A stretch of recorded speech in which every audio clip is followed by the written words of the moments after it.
Welcome to China Considered, a podcast that brings fresh insights and informed discussion to one of the most consequential issues of our time, how China is changing and changing the world. I'm Liz Economy, Hargrove Senior Fellow and co-director of the U.S., China, and the World program at the Hoover Institution at Stanford University. Today, I have with me Dr. Melanie Hart, who just stepped down from her position as the Senior Advisor for China and the Indo-Pacific in the Office of the Undersecretary for Economic Growth, Energy, and the Environment at the U.S. Department of State. And she's now the Senior Director for the Global China Hub at the Atlantic Council. Melanie, thank you so much for joining me today. Thanks for having me, Liz.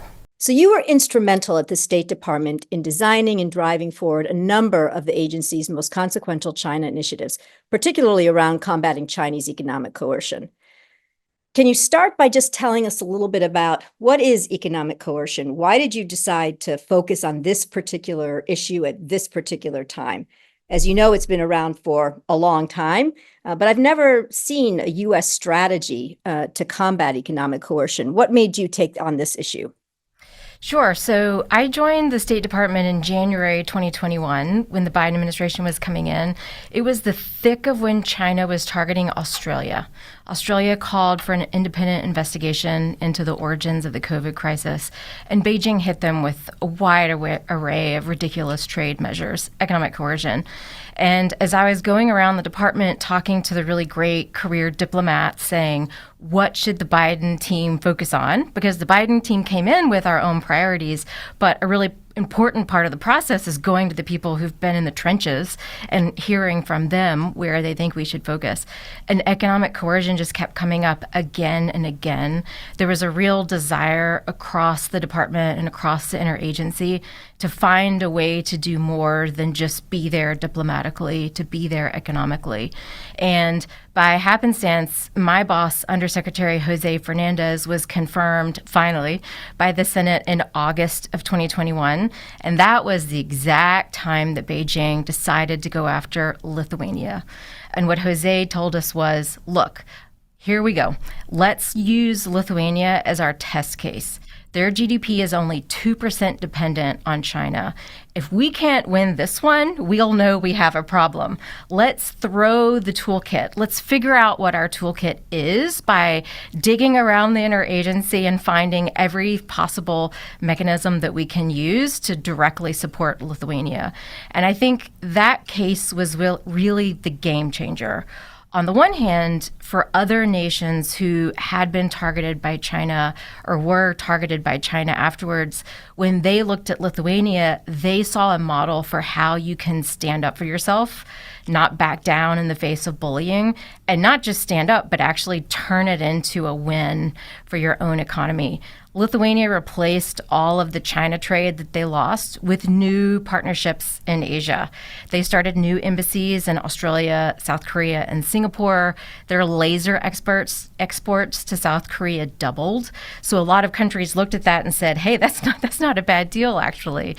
And we were really shocked, actually, after the Lithuania case, that other countries started knocking on the door and saying, we want the Lithuania package. Is that an option if Beijing gets mad at us too? So that was just really the game changer. And that was, I credit Lithuania for inspiring a lot of us for how we can really step in and succeed. So let me take you one step back and just ask, when you look across the universe of Chinese economic coercion, is there a certain issue or set of issues that, China tends to get sort of particularly upset about and then, tries to use, the leverage of its market to change countries' policies? What prompted, for example, the Lithuania case? In Lithuania's case, they were allowing Taiwan to open a local representative office and to use the name Taiwan in the title. That doesn't violate Europe's One China policy, but Beijing didn't like it. But, some people assume that this is a Taiwan thing. It's not. You see cases on commercial issues. Look at Australia. That was because Australia called for an independent investigation of the COVID crisis. With Canada, it was over Meng Wanzhou and that detention issue.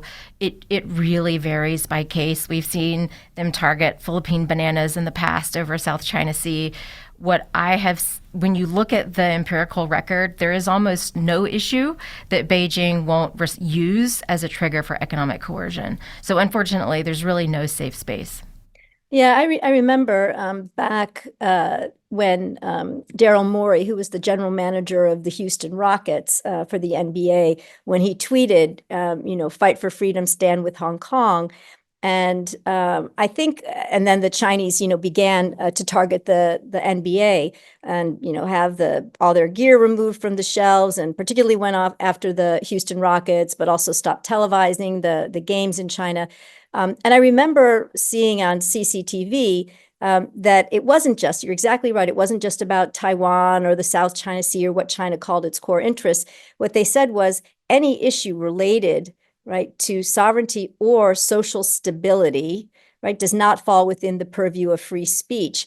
And I think at that moment, just as you said, it's kind of like there's no issue really around which China doesn't feel that it has the right to try to pressure other countries, using their market to get them to align with Chinese interests. All right, so Lithuania became the case, and what did you do in particular? What did the U.S. do to support Lithuania? But beyond that, then how did you develop a kind of bigger strategy around countries that were being targeted for economic coercion?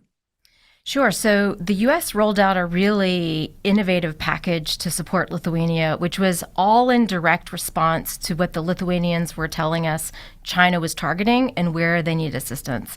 So, for example, lasers are really critical for the Lithuanian economy. Their laser industry is a big source of pride, and China had been buying them. As I just mentioned, their laser exports to the South Korea have now doubled, but also the U.S. Defense Department signed a bilateral procurement agreement with Lithuania that would allow them to sell lasers and other products to the U.S. military on equal footing with U.S. companies. The U.S. military sees some value in a PRC-free supply chain. Also, Lithuania had been in the pipeline to export eggs and other agricultural products to the United States, and the State Department helped them move through that process to get those regulatory process moving. And their ag exports to the U.S. went up 19%, which is pretty significant. The U.S. Exim Bank gave them a $600 million MOU to buy products from the United States. They had previously been buying from China, but China was blocking both exports and imports with Lithuania. And the great thing about that is, Lithuania was telling us Beijing has canceled around 300 million in export credits that our companies were depending on. And US Exim Bank said, we'll not just match that, but we'll double it. And the important thing about that is those are numbers. Those are real, concrete economic numbers. And the U.S. can't replace China in anybody's supply chain, nor should that be our objective. That's not how markets work. But the U.S. and other countries can help bridge the gap as companies are looking for and finding new opportunities. And, to Lithuania's credit, their foreign minister and other members of their cabinet were all over the Asia-Pacific, making new friends, opening new embassies, and where they went diplomatically, commerce followed. And I think there was a great capstone on this Lithuania crisis turned into opportunity in May of this year. The Lithuanian government held an economic coercion forum in Vilnius. Representatives from 30 different governments were there. The U.S. was there at the vice ministerial level. Japan was there at the vice ministerial level. Costa Rica was there. The Koreans were there. 30 different countries sent representatives to Vilnius, which is a bit of a trek from the ROK or Costa Rica, to hear from Lithuania what their lessons learned were. And I think they are now seen as kind of a shining example that other countries are interested to follow and learn from. So do you think now that there's a kind of playbook that the United States and its allies and partners have developed that, can be deployed? Is this something that the EU and the US have, come to some kind of here are the rules of the road? Is there a formalized mechanism in any way to address these kinds of cases? So in terms of formalized mechanism, I'll leave that to the current State Department colleagues to comment on what they have going on. But I will say, when you look at economic coercion cases, they are always different because every country's relationship with China is different. So for Australia, it was wine and barley and lobsters. For Lithuania, it was lasers and these other agricultural products and components. So every economic coercion case will involve different goods. With Canada, it was canola oil. So what we will really need to respond effectively is a broad coalition. And if shrimp is being targeted, the most important partners will be countries who have space to buy and eat more shrimp. I think this isn't necessarily something that you worked on when you were at the State Department, but I'm curious, was there discussion, consideration given to the targeting of just U.S. companies? Because again, there's been a long tradition in terms of China targeting our industries, whether it's the travel industry, the airline industry. I mentioned the case of the NBA. China frequently says if you don't align with our government policy, for example, on Taiwan or the South China Sea, we are going to punish you, right? So are there lessons learned that you think are applicable for the United States in terms of supporting our companies that end up being targeted by the Chinese government, or they're sort of two separate things? This is a really tough one and timely given that NVIDIA was targeted this week, right? And I believe possibly Intel as well. I'm of two minds about it. On the one hand, we always have to be honest with U.S. companies that China's a tough market. It's not a normal market economy. The risks are astronomical, and we don't want to see U.S. companies be dependent on the China market in such a way that when they are targeted, because it's not if, it's a when they are targeted, that would have an outsized impact on their bottom line. But of course, at the same time, when China goes after U.S. companies, there should be a response. And I think the response to that should be based on what the companies are asking for, because it's the U.S. government's job to be a representative on behalf of the citizens that elect it, and that includes the companies that the U.S. government represents as well. Some companies might say, you know what, just let us work this one. Don't bring more heat to it. All you will do would bring heat. And I think that the U.S. government should listen to that. Other companies are going to say, that's it. We want the full package, and they should get the full package. We should really defer to the companies who are deferring to their own workers, their employees, their shareholders. We should represent their interests, and that might vary case by case. Yeah, fair point. And so the issue that you just raised, which is an issue of overdependence on China, particularly by companies, I think is another one that you worked on very directly at the State Department in terms of trying to educate, I think, U.S. companies and provide a framework for them globally to think about how to diversify their supply chains, how to develop more resilient supply chains, and for the U.S. government, right, for our basic needs around things like critical minerals, like semiconductors.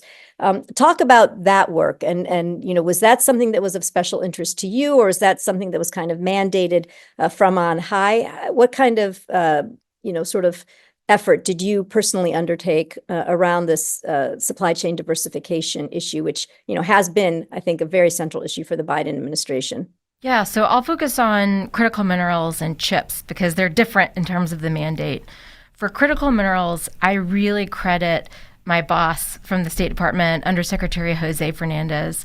When he came in, he looked at the critical mineral issue and recognized that our best advantage in competing with China when we go out and bid for mines and processing facilities to bring new supply to market is not cash.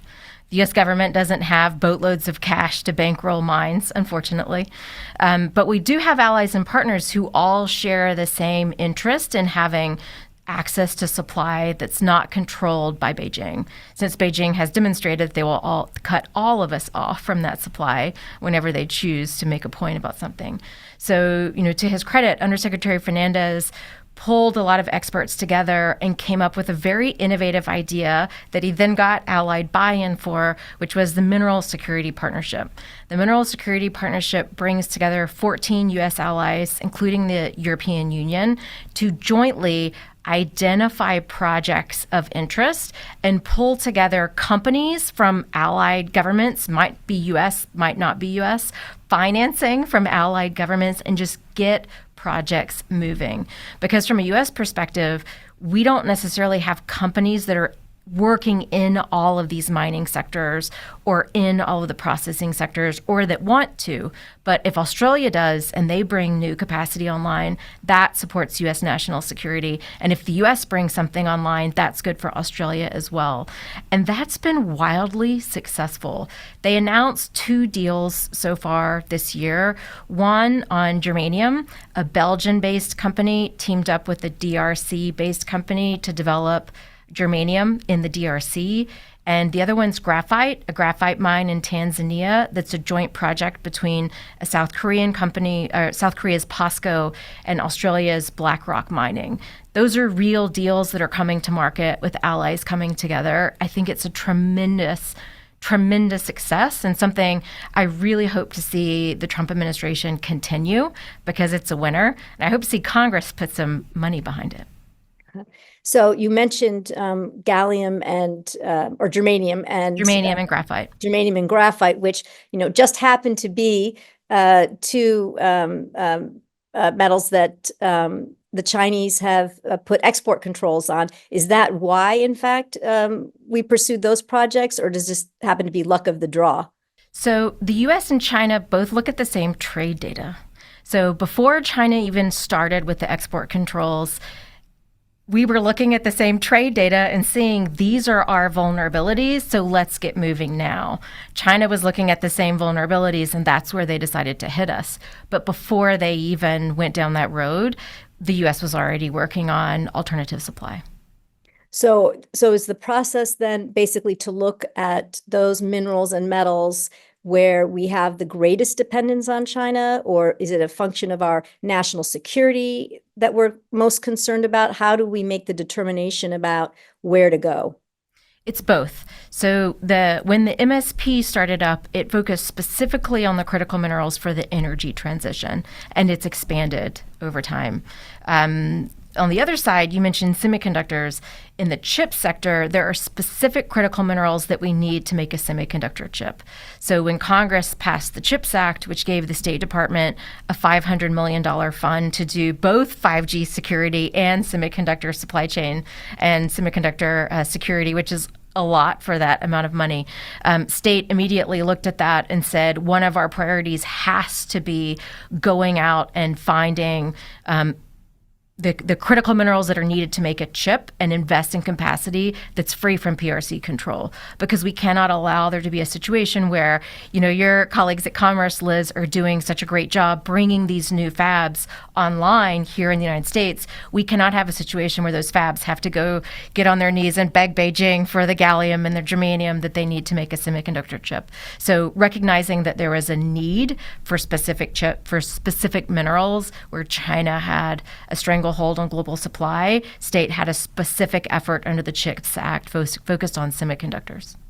And the semiconductor effort was broader too, right? There was educational component. I think State Department really created, along with European and Asian allies, a pretty full-bore program for investment and training in some emerging and middle-income economies. Can you talk a little bit about that work? Yeah, absolutely. So the semiconductor side of the State Department CHIPS Act program focuses on 3 big priorities. The first is the one that I mentioned. Well, and all of these priorities nest under one big objective, which is provide the domestic U.S. fabs with the international environment they need to succeed.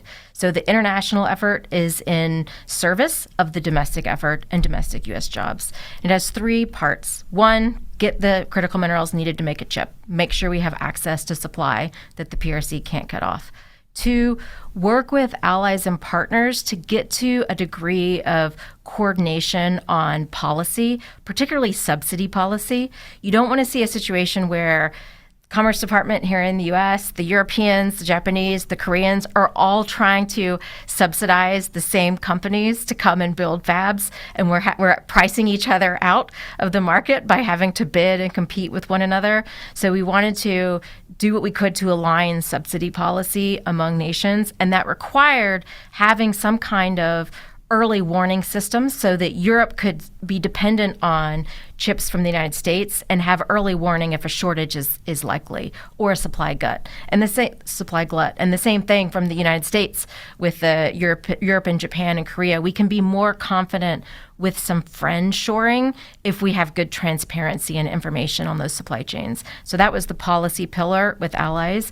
And then the third and final piece was, when chips come off the factory line in Arizona and Texas, the fabs being built in the United States, the model is you do a lot of the processing, the downstream processing, the testing, packaging, assembly, getting it ready to plug into your iPhone or to your laptop. A lot of that happens in middle income countries. That keeps cost lower for the fabs here and keeps the higher income jobs in the United States.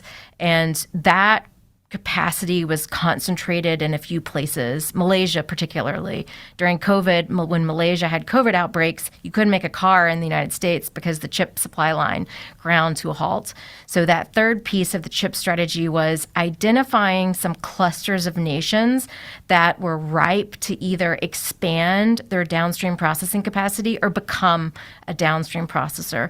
And states selected a group in the Americas and a group in Asia. And the group in the Americas was Costa Rica, Mexico, and Panama. And in Asia, it was the Philippines, Vietnam, Indonesia, India. And it was shocking to see how powerful it was to give those nations a ticket to enter into a U.S.-centric supply chain as sparkly and exciting as one rooted in the CHIPS Act, as an alternative to the lower value-added China supply chain. And the way the program works is it's not suitcases full of cash. It's not the Beijing model.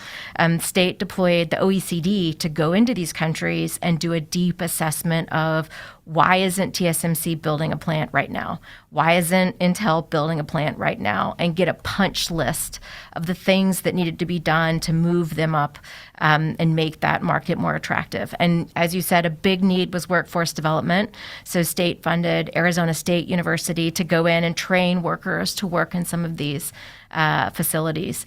And the reception has been tremendous. The most exciting thing, at State was about a year after rolling out this program, we started being deluged by other countries that would say, I want to be the next Costa Rica, or I want what the Philippines has. And so we created something that had been missing, which is this pull factor, kind of the pull of an opportunity that countries wanted to opt into. So we weren't just going around saying China bad, move away from China. We had something to offer. No, that's exciting.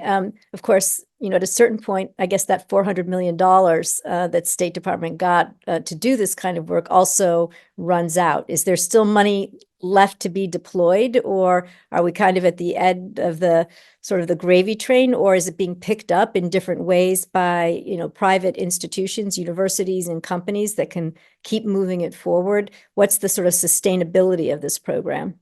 So State and Commerce had different rules from Congress. You guys had it easy. I think Commerce, they just gave you $52 billion and you could run from 39 billion, because 39. the science part never got funded, but yes. Okay. 39 billion is a lot. At State was $100 million a year for 5 years, and every year Congress would approve the next year's budget, and they would one by one approve each of the countries and activities that we would want to partner with. The great thing about that is that Congress was deeply supportive and wonderful to work with. The Republicans were as supportive as the Dems on SFRC when we would do our briefings. So they got it because they had written the CHIPS Act. So they got what we were trying to do. They were deeply supportive. They have been with the State Department every step of the way. So I have pretty high confidence that that would not change going into the new administration. I think what Congress should do is give State more money, Because if you actually care about 5G security and rewiring the entire global semiconductor supply chain, $100 million a year to do both is a bit sad. I think we can do better.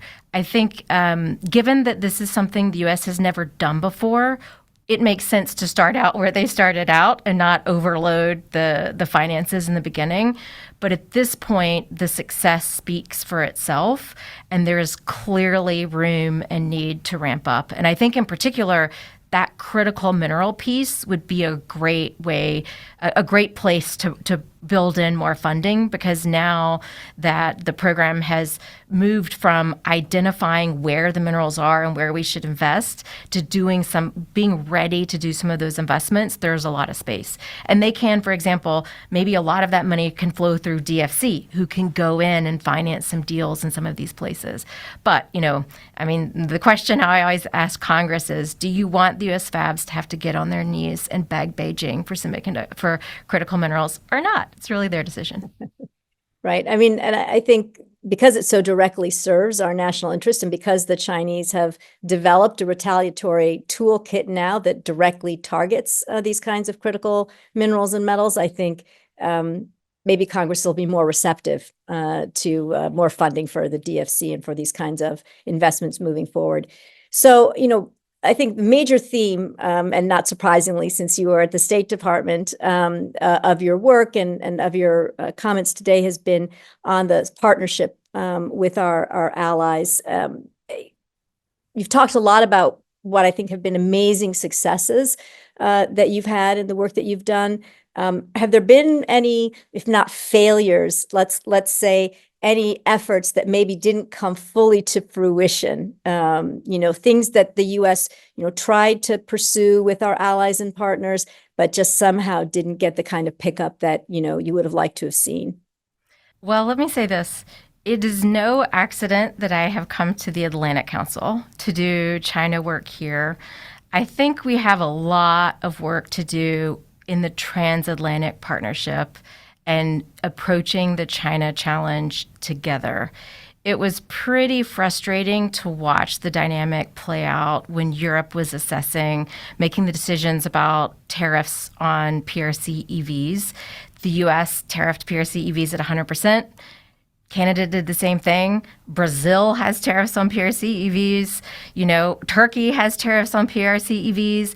And the German chancellor, German autos more than any other stand to lose by China's predatory market tactics in the EV sector. And Germany voted against any kind of tariffs on Chinese EVs. That really, to me, tells us that we have more work to do there, and we have great, as you know, there are really amazing China experts across Europe and Merix and elsewhere. So what I'm most excited about leaving the U.S. government is coming to the Atlantic Council, which has a transatlantic focus, and doing China work here. We're looking at standing up some really interesting things on the de-risking front, at digging in on what U.S. de-risking should look like going forward, and trying to find the Venn diagram of where that overlaps with Europe, where that overlaps with Latin America and other partners. And I understand that Europe has a different system. It's not one country. It's a group of countries that have to work together, and the Commission has trade policy, and the capitals have foreign policy, and that's complicated, but we have to get it right. Yeah, no, I think that's a really good point. And I know we both met with the same European delegation recently.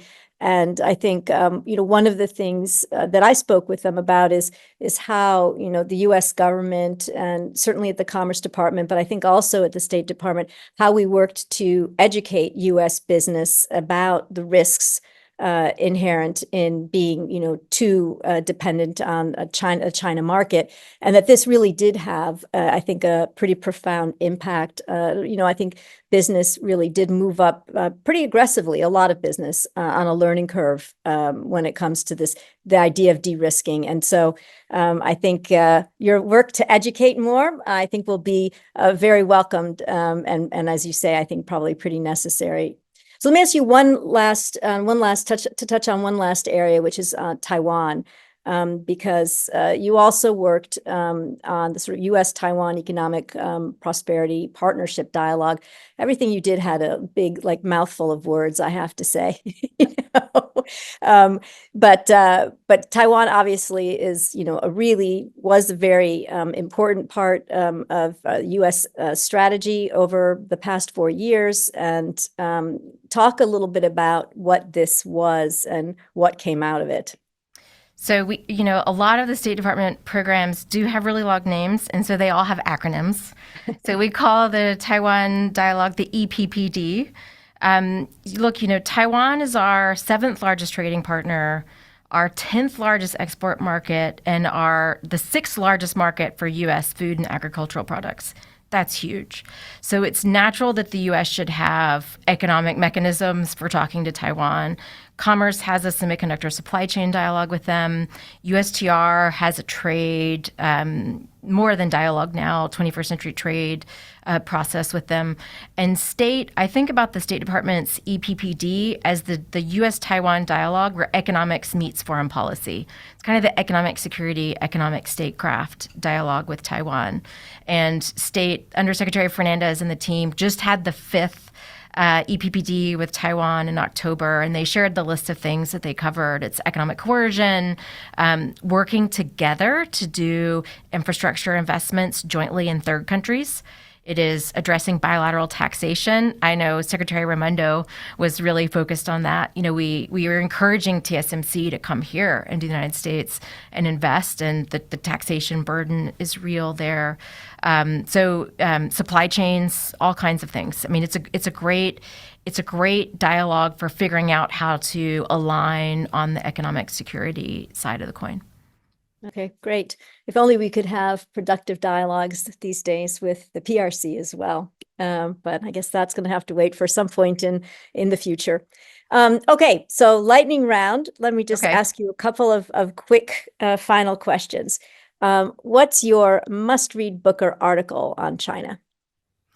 So this is a little bit out of the box, but the book that I've read over the past year that has stuck with me the most and really helped me put some of what I see with China in a broader context is a book by a historian, Calder Walton's book called Spies, Epic Intelligence War Between East and West. And it is a fabulous, detailed history of how Russia approached the West before, during, and after the Cold War. And it has great source material, but really shows how the Soviets and then the Russians always perceived themselves as being weaker than the West. Economically weaker military. They didn't have the tech edge. And so they felt that espionage, coercion, subversion, everything was on the table to catch up and to even the playing field. And in their eyes, that was just the legitimate way to do business. I see some really big parallels with China, both in the way so many Chinese counterparts over the years when you are talking to friends and counterparts in Beijing, you can kind of tell what's total talking points and what, when they keep saying it for 10 years, even after drinks and late at night, you figure this one might be real. And one thing that always stuck out to me is a lot of people I deeply respect and admire and like talking to in China they just can't conceive of what our problem is, given that we're always stronger than them. Of course, they're going to use these other tactics. And I felt that this put that in context in a way that nothing else has.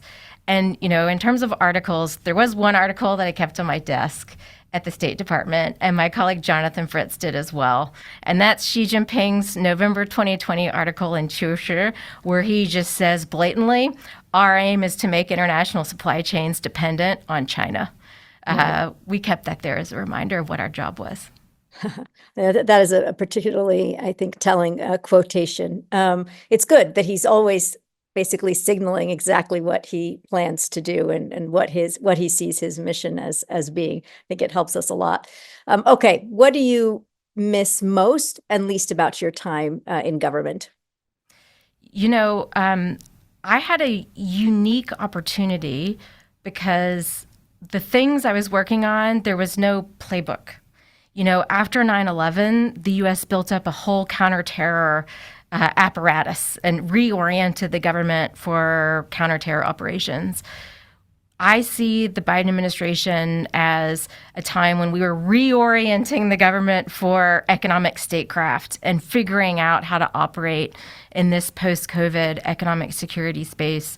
And working for Undersecretary Fernandez, he would just say, achieve the objective, don't let bureaucracy stop you. And Secretary Blinken would just say, lean in. And so our message was lean in, don't ask permission, just get things done. And working with the amazing career diplomats at state in those trenches and my diplomatic partners from allies and partner countries as well, where nobody has a rule book. We all have kind of a green light from our leadership to work together and figure things out. That was I think, tremendous opportunity and space for innovation. And I'm just deeply humbled by the brilliance that I saw in my career colleagues and what they can do when you give them the space to do that. And in terms of what I miss least, man, it's great being back on the think tank side and just speaking for myself and being really direct. When you're speaking for a government, it's different, as you know. So being China experts who say what we think without the weight or the carefulness of a broader entity behind us is a lot of fun. Yeah, I'm not sure I ever mastered the ability to just say what the government was telling me to say, but but I tried. Okay, quickly, what one thing do you wish that the administration had done differently with regard to China? The one thing that this won't be a shock to you, but trade deals with other countries. Yeah. That's the missing piece of our toolkit. Yeah. We've done a lot, but that's the missing piece. Yes. U.S. no trade representative. Yep. Anyway, okay, quickly, what China issue do we not know enough about? That's a great question. I don't know if you had the same experience, but for me, this was my first government job, and being on the inside and getting that deep understanding of how the U.S. policy process works really drove home to me how much I don't know about the inner workings of China's policy process. Is there an interagency policy committee? To what degree, if there is one, to what degree is it real? Does Xi Jinping see different ideas, or are they filtered before he gets to them? To what degree is there still bottom up versus top down? I think a great thing about the U.S. system is there is a lot of space for bottom up innovation. There is a lot of, how great was it to have Secretary Blinken say, lean in, and the undersecretary say, just don't let bureaucracy stop you. I don't think that's what they're getting in Beijing, for sure. But we don't know enough about what's really going on inside that policy process, and I really wish we did. Yeah. Okay, last one. On a scale of 1 to 10, how likely, and I think I already know the answer to this one, how likely do you think we are to see a breakthrough in U.S.-China relations over the next decade? Unfortunately, I'd say around 0. There could be something short term. President Trump has mentioned that he's had communication with Xi Jinping. A lot of the folks going into the Trump administration are talking about trying to do a deal, that Trump's tariff threats are to gain leverage so that they can do some kind of deal with China. Unfortunately, there's nothing that Xi Jinping is willing to give the United States in any deal that's in U.S. national interests. That's unfortunate. So there could be short-term blips, but I think it'll be a while before there's anything real. Okay. Well, on that note, let me thank you so much for taking the time to speak with me. As always, Melanie, you are, both incredibly articulate and thoughtful and very much to the point. So thanks again. Great. Thanks for having me, Liz. If you enjoyed this podcast and want to hear more reasoned discourse and debate on China, I encourage you to subscribe to China Considered via the Hoover Institution YouTube channel or podcast platform of your choice.